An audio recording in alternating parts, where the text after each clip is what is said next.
Madame, Monsieur, bonsoir et bienvenue dans Vox News, votre rendez-vous de l'actualité sur Vox Africa. À la une de l'information de ce jeudi 28 juillet. Arrivée triomphale hier à Kinshasa de l'opposant Étienne Tshisekedi. Il s'exprimera dimanche lors d'un meeting de l'opposition.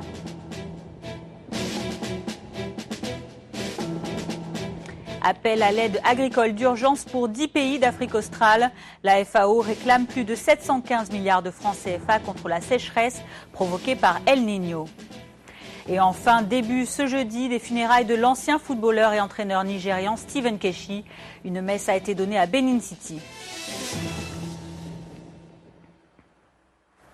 Bonsoir à tous. Ouvrons ce journal en République démocratique du Congo. Retour triomphal hier à Kinshasa de l'opposant Étienne Tshisekedi, toujours très populaire dans la capitale malgré 2 ans passés hors du pays pour raisons médicales. Fatigué par son long voyage, selon le secrétaire général du parti UDPS, l'opposant ne s'est pas encore adressé aux milliers de partisans qui l'ont escorté. Celui qui est arrivé second à la présidentielle très critiquée de 2011 s'exprimera en public dimanche. Ce sera à l'occasion d'un meeting de l'opposition. Côté majorité présidentielle, c'est demain vendredi qu'aura lieu un premier grand rassemblement.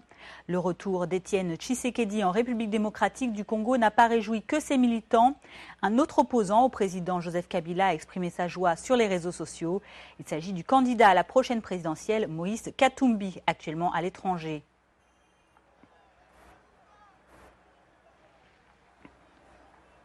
Et ce n'est que 5 heures après son atterrissage à l'aéroport de Kinshasa que M. Tshisekedi a pu rejoindre son domicile.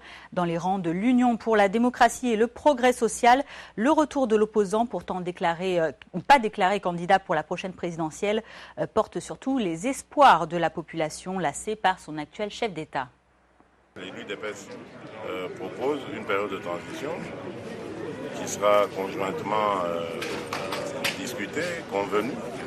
Sans Kabila, bien sûr, parce que son mandat à ce moment sera fini, et donc qui sera conduite par des personnalités choisies dans la classe politique jusqu'à des élections. Et à ce moment-là, on retrouvera la Constitution. C'est d'abord une démonstration et une affirmation pour le peuple congolais qui lance un message pour montrer que leur espoir se retrouve toujours en Étienne Tshisekedi, le candidat qui avait réellement gagné les élections de 2011. Autre régime présidentiel attaqué par l'opposition, celui de Robert Mugabe au Zimbabwe. Les manifestations se sont récemment multipliées contre sa gouvernance, notamment depuis l'appel à la grève générale du 6 juillet par le pasteur Evan Mawarire, un mouvement à la base d'une fronde citoyenne soutenue. En réaction et pour réaffirmer son pouvoir, le président Mugabe a attaqué hier avec virulence les militants anti-gouvernement, mais aussi les anciens combattants et les ambassades étrangères dans son pays. Le président âgé de 92 ans est notamment accusé de réprimer régulièrement l'opposition dans son pays. Une partie de la population reproche également à celui qui dirige le pays depuis 36 ans une mauvaise gestion économique du pays.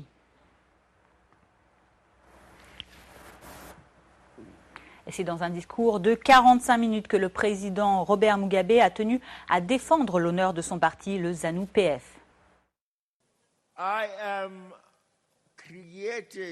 J'ai été fait président par le peuple. Je veux les mettre en garde très fermement. Tous ces Mawarir. Mon parti ne tolérera pas de bêtises. Aucune bêtise bâtie sur la religion. Si le parti, le moment venu, vient et me dit « Ah, nous voulons du changement », alors bien sûr qu'on aura ce changement. Et restons dans le sud du continent avec ce phénomène climatique rare. Mardi, une tornade a touché la ville sud-africaine de Tembisa près de Johannesburg. Bilan des dégâts, une vingtaine de blessés. Un centre commercial de la banlieue de Johannesburg a également été détruit et ses clients évacués. Des vents allant de 138 à 178 km/h ont notamment emporté la toiture du bâtiment. La manifestation d'une tornade en plein mois de juillet est un événement exceptionnel en Afrique du Sud. Dans le pays, ces rares phénomènes, lorsqu'ils se produisent, interviennent généralement dans les régions montagneuses et plutôt entre les mois de novembre et de janvier. Et la tornade qui a frappé le centre commercial de Tembisa a fait craindre à certains une attaque. Récit de quelques témoins qui étaient sur place. Au début, on pensait que c'était un braquage. Alors on a fermé les portes et les gens ont couru dans la direction inverse. C'était la panique. Puis il y a eu un nuage de poussière. On tenait les portes, mais ça secouait et ça vibrait. On a entendu un grand boom et le toit s'est effondré. Il y avait des bruits de déchirement, on entendait les gens prier. Mais en 1 minute, c'était fini. Tout d'un coup, tout le monde était par terre et le toit s'effondrait. Il y a eu un grand coup de tonnerre. Alors on s'est enfui. Puis dehors, on a vu une tornade qui partait par là, dans cette direction. Quelque chose a explosé au niveau des distributeurs de billets. On a couru dans cette direction pour essayer de les protéger et on a fait évacuer tout le monde. Puis la police est arrivée et nous a aidés. Médecins sans frontières lance un appel d'urgence. Au Nigeria, plus de 500 000 déplacés vivent dans l'état de Borno et se trouvent dans des conditions que l'ONG qualifie de catastrophiques. Pour MSF qui s'est exprimé hier mercredi, une aide humanitaire est nécessaire de toute urgence. Objectif, empêcher des décès liés à la famine mais aussi aux maladies qui frappent les populations de déplacés qui fuient les attaques récurrentes du groupe islamiste Boko Haram. Leurs besoins, de la nourriture, des soins médicaux, mais aussi de l'eau potable et des abris. Tout le budget annuel de MSF pour les opérations a déjà été consommé depuis le début de cette année. Seuls les dons permettront donc maintenant à l'ONG de continuer ses actions sur le terrain. Les villes les plus vulnérables sont celles du nord-est du pays, situées dans la région du lac Tchad. Les villes de Maïdougouri, de Doukwa ou encore de Bama sont particulièrement concernées. Et à Bama, la deuxième ville de l'État de Borno, les observations de Médecins sans frontières font état en juin dernier d'un taux de mortalité nettement supérieur à celui d'urgence et de 15% d'enfants qui souffriraient de malnutrition aiguë sévère. Plus de 10 000 personnes vivent regroupées dans un camp de la ville dans lequel MSF tente d'apporter des soins médicaux et aussi un accès à l'eau. Nous faisons la queue depuis 3 jours maintenant. Nous n'avons pas d'eau. Cela nous inquiète et nous n'avons aucune nourriture.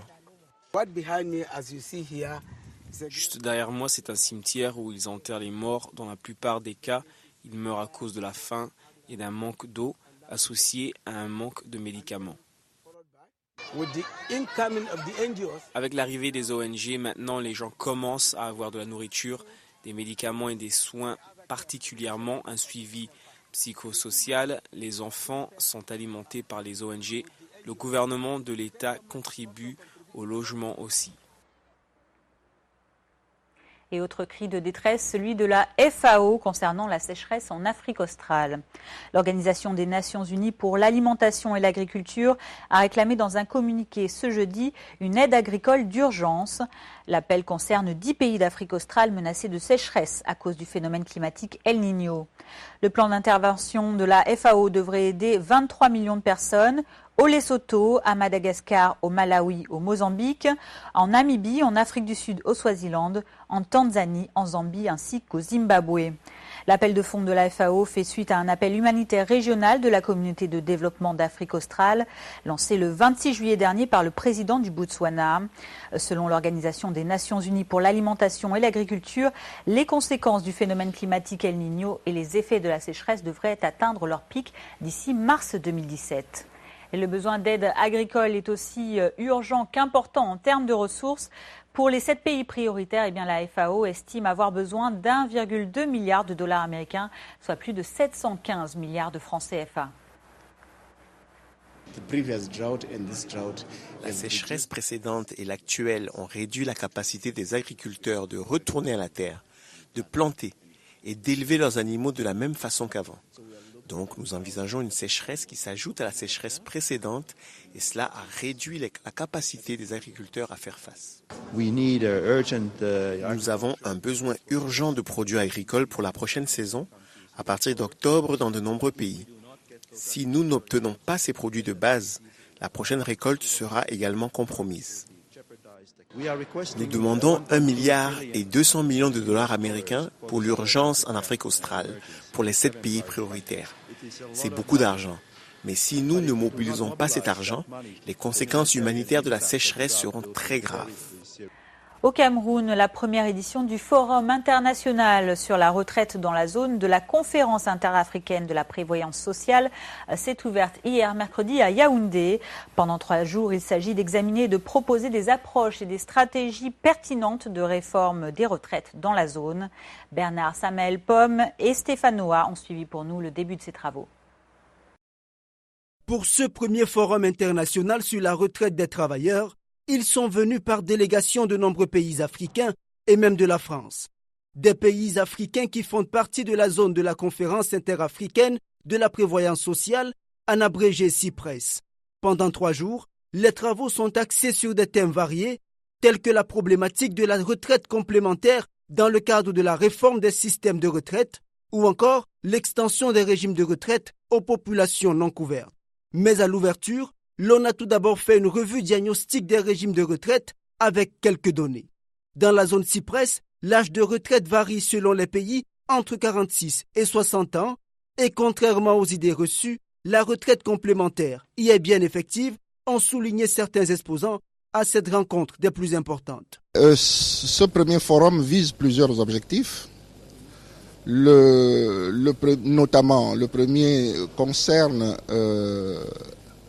la révision ou la revisite de nos systèmes de gestion des retraites.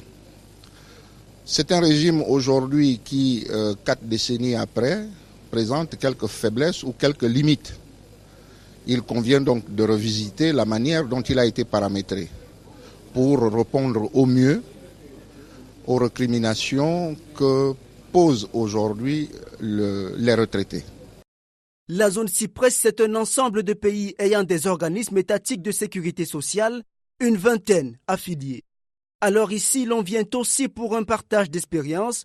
Pour ce faire, 2 organismes ont été sélectionnés, la Caisse nationale de prévoyance sociale de Côte d'Ivoire et celle du Cameroun, avec une expérience particulière dans des réformes de la branche retraite. Écoutez, le forum a pour vocation d'abord d'apprendre des autres, d'exprimer certes ce qu'on fait, ce qu'on pense, mais surtout en ce qui nous concerne en tout cas, d'écouter, d'échanger, de discuter avec les autres pour voir ce qu'ils ont de meilleur, que nous pourrions éventuellement répliquer ou améliorer à notre tour. Les travaux qui se sont ouverts mercredi 27 juillet à Yaoundé se referment ce 29 et devraient aboutir sur de nombreuses recommandations pour un mieux-être des retraités. Place maintenant à notre revue économique africaine de la semaine. L'Union européenne met davantage de pression sur les États africains et leur impose de ratifier les accords de partenariat économique avant le 1er octobre prochain. Au Cameroun, l'État annonce qu'il va injecter 60 milliards de francs CFA pour redresser la compagnie aérienne du pays, la Camerco. La revue économique, c'est signé Jeff Tchemedi et Eric Djanga. Ouvrons notre traditionnelle revue économique avec la Banque africaine d'import-export et la Banque d'import-export de Chine qui ont signé un accord de partenariat pour financer la création d'un programme Chine-Afrique d'investissement et d'industrialisation à hauteur d'1 milliard de dollars, soit plus de 591 milliards de francs CFA. Cet argent devrait contribuer à faciliter la construction et la création de parcs industriels et des zones économiques spéciales à travers le continent. L'accord couvrira également les infrastructures de logistique visant à stimuler le commerce intra-africain, notamment les équipements de transport maritime et ferroviaire, le matériel roulant et les infrastructures facilitant le commerce telles que l'énergie. Enchaînons avec cette bonne nouvelle pour le secteur pétrolier qui vient de la Banque mondiale. L'institution de Bretton Woods prévoit une légère remontée du prix du baril au courant de cette année 2016, en tablant désormais sur un prix de 43 $ le baril sur le dernier semestre contre une projection antérieure de 41 $. La banque justifie la révision à la hausse de ses prévisions de croissance par des ruptures d'approvisionnement et par une forte demande observée au 2e trimestre. Dans son rapport trimestriel, la banque soutient que la hausse de 37% observée au second trimestre sous l'effet des perturbations causées par les incendies de friches au Canada et par le sabotage des infrastructures pétrolières au Nigeria devrait se poursuivre. Au Cameroun, l'État va finalement voler au secours de la compagnie aérienne nationale Camerco en injectant 60 milliards de francs CFA dans l'entreprise. Le président camerounais Paul Biya a récemment validé le plan élaboré par le constructeur Boeing pour redresser la compagnie qui traîne des difficultés économiques depuis son lancement en 2011. Dans son rapport, Boeing préconise entre autres que l'État finance Camerco à hauteur de 60 milliards de francs CFA, entre autres pour l'acquisition de 9 nouveaux aéronefs pour renforcer sa flotte aujourd'hui composée de 5 avions. L'État se chargera également d'apurer la dette fournisseur de l'entreprise estimée à près de 35 milliards de francs CFA. Le géant américain a également proposé pour Camerco un réseau comprenant 27 destinations dont 5 intercontinentales, 13 régionales et 9 domestiques. Pour achever notre tour de l'actualité économique, l'Union européenne fait de plus en plus monter la pression sur les pays africains en rapport avec les accords de partenariat économique. En Afrique de l'Ouest, la Commission européenne annonce que si l'APE n'est pas ratifié avant le 1er octobre 2016, la Côte d'Ivoire et le Ghana perdront les préférences douanières dont ils bénéficient. La menace plane également sur l'Afrique centrale. Après la signature unilatérale d'un APE intérimaire avec le Cameroun qui devrait entrer en vigueur dès le 4 août prochain, l'Union européenne refuse de renégocier un accord sous-régional avec les autres pays membres de la CEMAC. Une menace qui sera au cœur d'un sommet des chefs d'État de la sous-région samedi prochain à Malabo. Si rien n'est fait, on se dirige tout droit vers un éclatement de l'union douanière de la CEMAC. La seule alternative qui se pose actuellement aux pays africains, c'est soit de signer à temps les APE ou à défaut, de rétablir en ordre dispersé les accords bilatéraux antérieurs. À l'international, le président américain Barack Obama a passé hier mercredi le flambeau de la présidence à Hillary Clinton. Embrassades, compliments chaleureux étaient au rendez-vous de la convention démocrate de Philadelphie. Barack Obama qui a encensé son ancienne chef de la diplomatie et a annoncé sa volonté de la conduire à la victoire contre Donald Trump. Le candidat républicain très critiqué pour son manque de préparation, ses discours anxiogènes mais aussi ses déboires avec la justice. Et pour le président américain qui est longuement revenu dans son discours sur le bilan de ses 8 années à la présidence des États-Unis, la seule personne capable de reprendre le relais s'appelle Hillary Clinton. Il n'y a dans cette course à la Maison-Blanche qu'un seul et unique candidat qui croit en ce futur, qui a dévoué sa vie à ce futur. Une mère, une grand-mère qui ferait tout au monde pour aider ses enfants à prospérer. Un leader avec un vrai programme pour faire tomber les obstacles, briser le plafond de verre et élargir le cercle des opportunités de chacun des Américains. La prochaine présidente des États-Unis, c'est Hillary Clinton. Si vous êtes inquiet de savoir qui va vous garder, vous et votre famille, en sécurité dans un monde dangereux, le choix est encore plus clair. Hillary Clinton est respectée à travers le monde. Maintenant, je suis prêt à passer le flambeau et faire ma part en tant que citoyen cette année dans cette élection.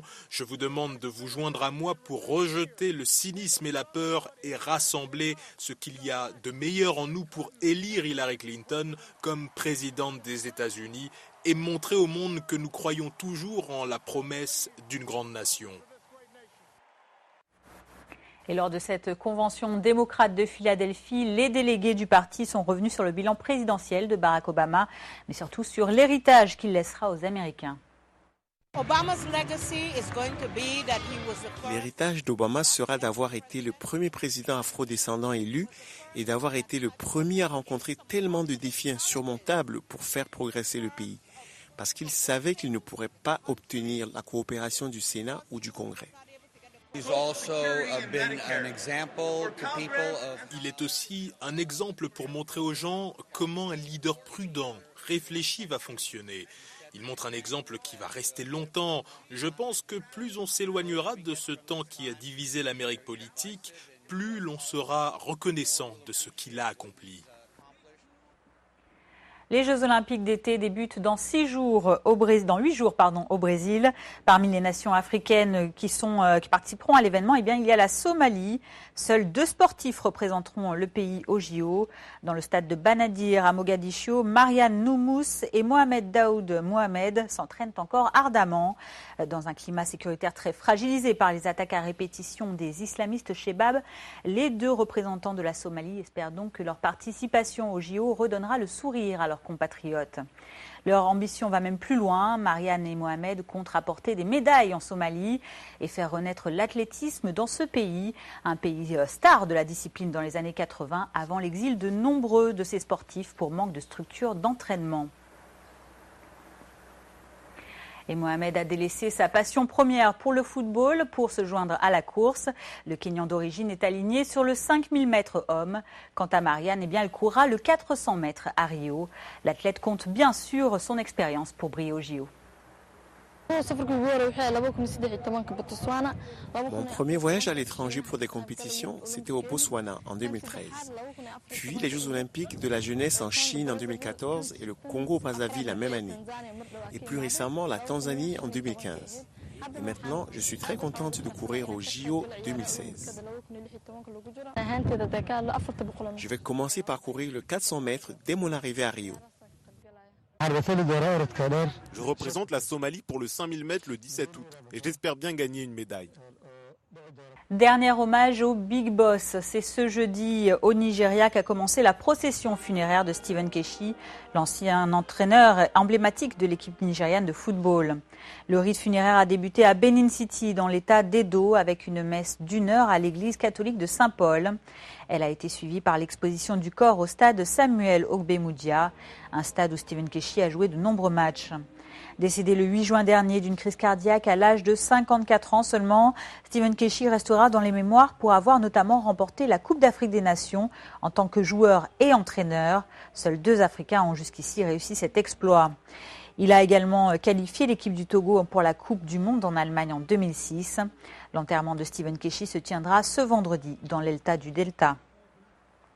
Cette vidéo ne vous a probablement pas échappé. Le jeune Gabonais qui a fait frissonner la toile depuis une semaine avec cette interprétation de la chanson The Power of Love, popularisée par la star canadienne Céline Dion. Écoutez.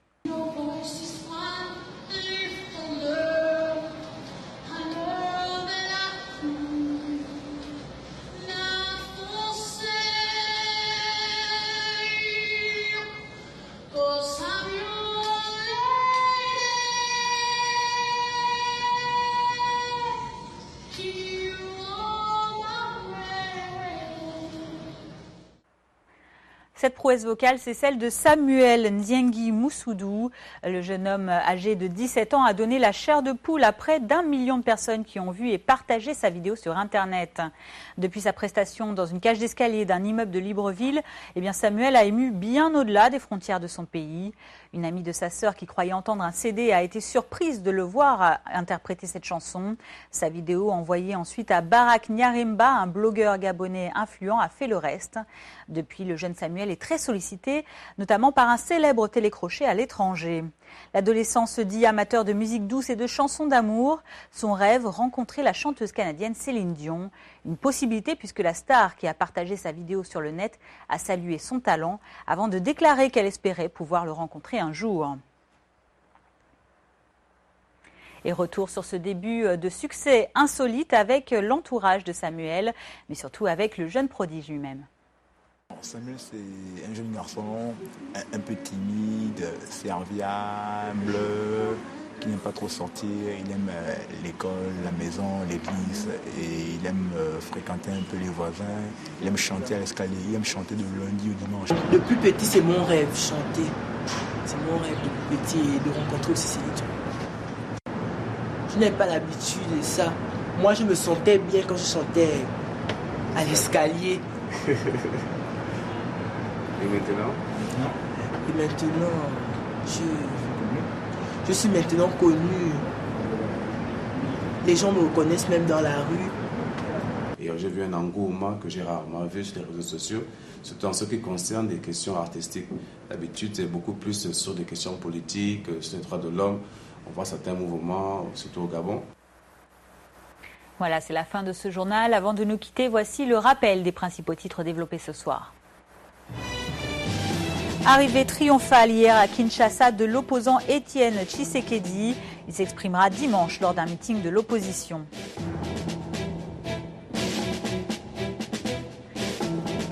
Appel à l'aide agricole d'urgence pour 10 pays d'Afrique australe. La FAO réclame plus de 715 milliards de francs CFA contre la sécheresse provoquée par El Niño. Et début ce jeudi des funérailles de l'ancien footballeur et entraîneur nigérian Stephen Keshi. Une messe a été donnée à Benin City, dans son pays natal.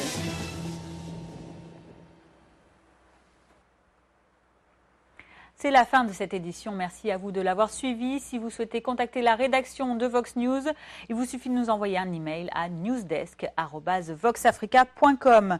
Quant à moi, je vous retrouve demain. Passez une très bonne suite de programmes sur Vox Africa.